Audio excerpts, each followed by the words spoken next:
Assalamualaikum, hai. Perkenalkan, saya Muhammad Imam. Saya berperan sebagai moderator dalam presentasi ini. Mari berkenalan dengan temanku yang lain. Halo semua, perkenalkan nama saya Rizky Razak Putra. Halo semua, perkenalkan saya Devna Friska. Halo, perkenalkan saya Hairah Talia. Halo semua, perkenalkan saya Agung Patria. Hai. Hai, Hai. Hai, Hai, kami dari kelompok 1 Pendidikan Pancasila kelas B. Baiklah, di sini kelompok kami akan membahas materi pengantar pendidikan Pancasila bab 1. Adapun poin-poin yang akan kami bahas dalam presentasi ini adalah A. Menelusuri konsep dan urgensi pendidikan Pancasila. B. Menanya alasan diperlukannya pendidikan Pancasila. C. Menggali sumber historis, sosiologis, politik pendidikan Pancasila. Yang D. Membangun argumen tentang dinamika dan tantangan pendidikan Pancasila. Dan yang E. Mendeskripsikan esensi dan urgensi pendidikan Pancasila untuk masa depan. Menelusuri konsep dan urgensi pendidikan Pancasila. Sejak zaman dahulu, wilayah-wilayah di Nusantara ini mempunyai beberapa nilai yang dipegang teguh oleh masyarakatnya. Nilai-nilai tersebut ialah nilai toleransi, gotong royong, musyawarah, dan solidaritas. Munculnya permasalahan menderak Indonesia memperlihatkan telah tergerusnya nilai-nilai Pancasila dalam kehidupan bermasyarakat, berbangsa, dan bernegara. Adapun permasalahan-permasalahan tersebut ialah yang pertama, masalah kesadaran perpajakan, di mana kesadaran diri masyarakat yang masih kurang, laporan keuangan yang belum sesuai, tidak bayar pajak, tapi masyarakat menggunakan fasilitas perpajakan. Yang kedua adalah masalah korupsi. Transparency International atau TI merilis situasi korupsi di 188 negara untuk tahun 2015. Berdasarkan dari data TI tersebut, Indonesia masih menduduki peringkat 88 dalam urutan negara paling korup di dunia. Masalah selanjutnya adalah masalah lingkungan. Indonesia dikenal sebagai paru-paru dunia, namun dewasa ini citra tersebut perlahan mulai luntur. Seiring dengan banyaknya kasus pembakaran hutan, perambahan hutan menjadi lahan pertanian, dan yang paling santer dibicarakan yaitu beralihnya hutan Indonesia menjadi perkebunan. Masalah keempat adalah masalah disintegrasi bangsa. Sebagai contoh, acap kali mengemuka dalam wacana publik bahwa ada segelintir elit politik di daerah yang memiliki pemahaman yang sempit tentang otonomi daerah. Yang kelima, ada masalah dekadensi moral. Masalah dekadensi moral menyerang generasi muda lewat tayangan di berbagai media massa yang bertujuan untuk mengikis moralitas dan akhlak. Yang keenam, ada masalah narkoba. Sebagai contoh, dampak negatif dari letak geografis, lihat dari kacamata bandar narkoba, Indonesia strategis dalam hal pemasaran obat-obatan terlarang, terutama lagi didukung oleh belum tegaknya dan belum tegasnya hukum di Indonesia. Permasalahan ketujuh ialah masalah penegakan hukum yang berkeadilan. Banyak faktor yang berpengaruh terhadap efektivitas penegakan hukum, tetapi faktor dominan dalam penegakan hukum adalah faktor manusianya. Konkretnya, penegakan hukum ditentukan oleh kesadaran hukum masyarakat dan profesionalitas aparatur penegakan hukum. Dan masalah yang terakhir adalah masalah terorisme. Salah satu masalah besar yang dihadapi Indonesia saat ini adalah terorisme. Mengapa mereka mudah terpengaruh paham ekstrem tersebut? Sejumlah tokoh berasumsi bahwa lahirnya terorisme disebabkan oleh himpitan ekonomi, rendahnya tingkat pendidikan, pemahaman keagamaan yang kurang komprehensif, terkadang membuat mereka mudah dipengaruhi oleh keyakinan ekstrem tersebut. B. Menanya alasan diperlukannya pendidikan Pancasila. Dalam pikiran teman-teman, pasti pernah terlintas, mengapa harus ada pendidikan Pancasila di perguruan tinggi?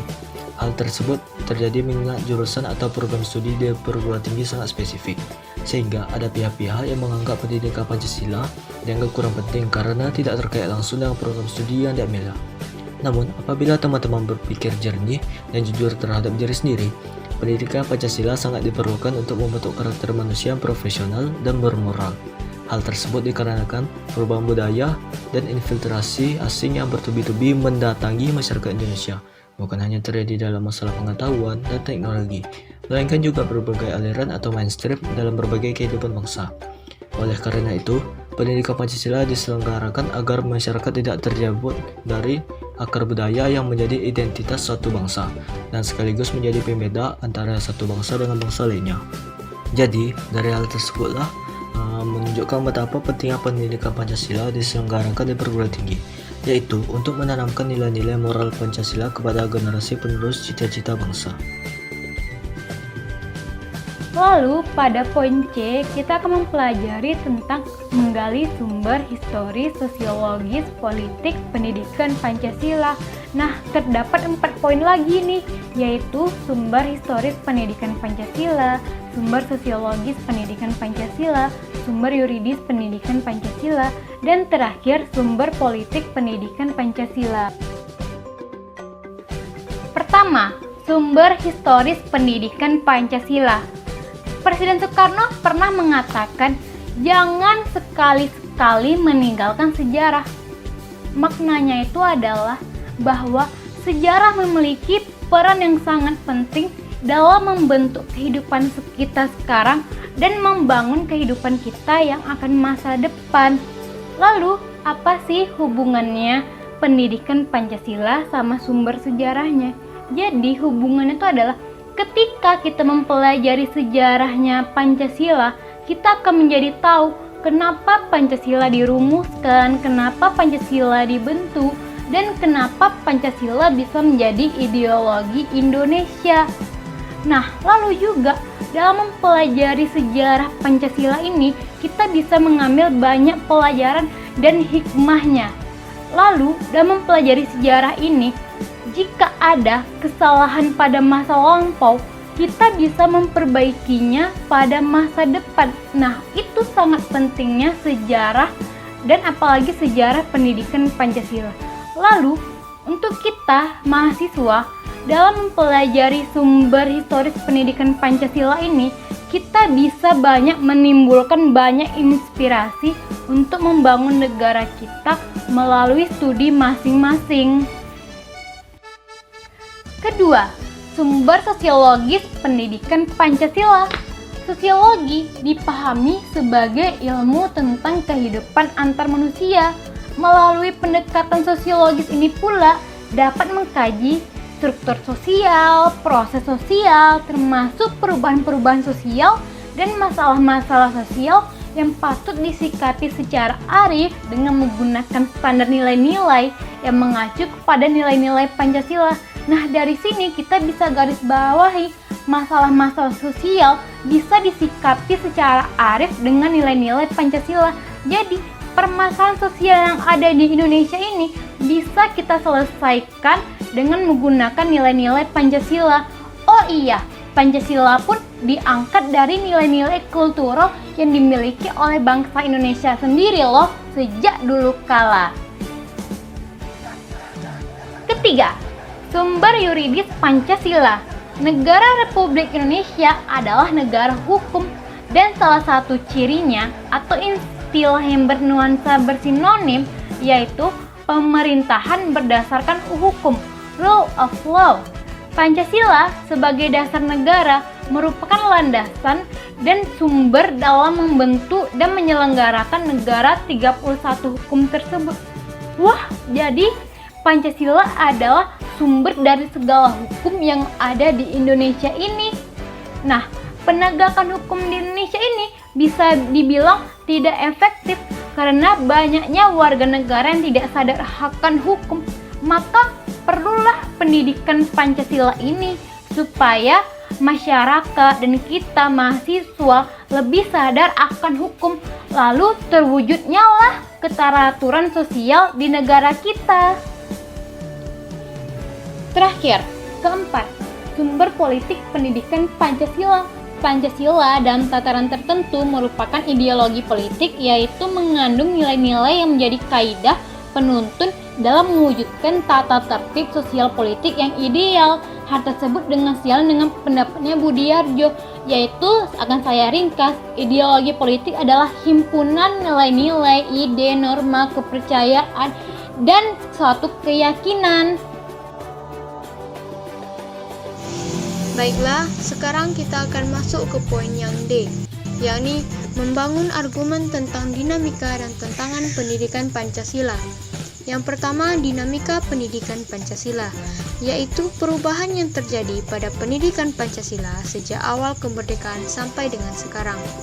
Pada awal kemerdekaan, pembudayaan nilai-nilai Pancasila berupa pidato-pidato para tokoh bangsa dalam rapat-rapat yang disiarkan melalui media.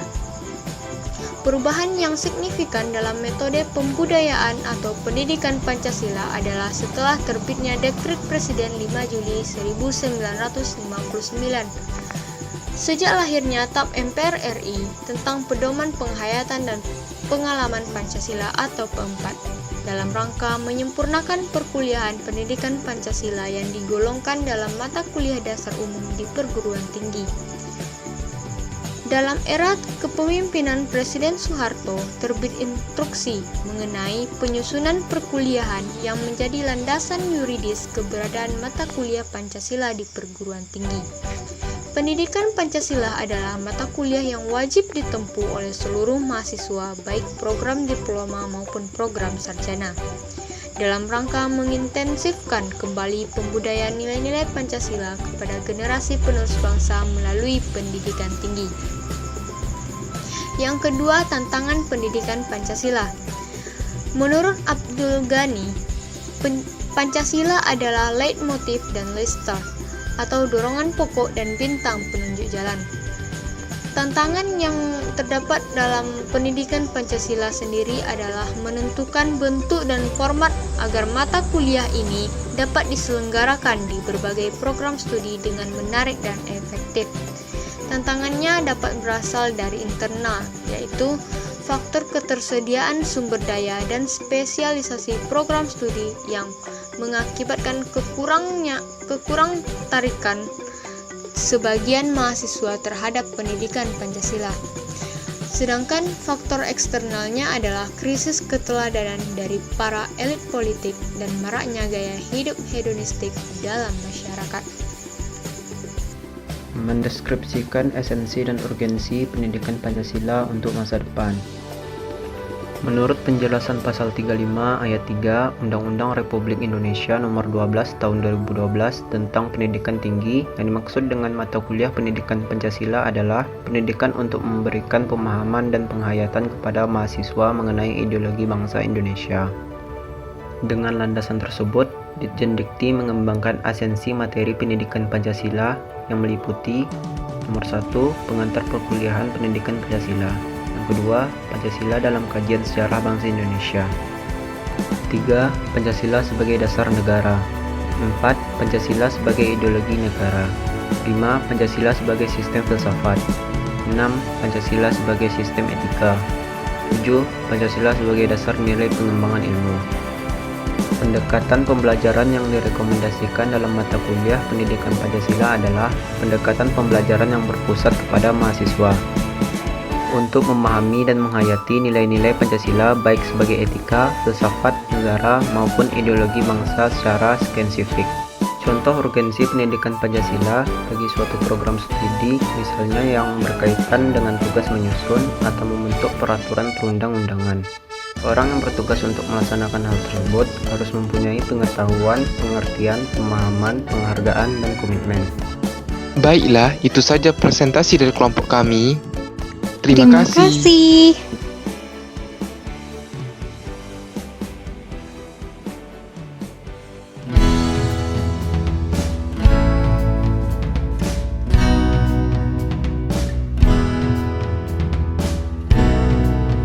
Rambadi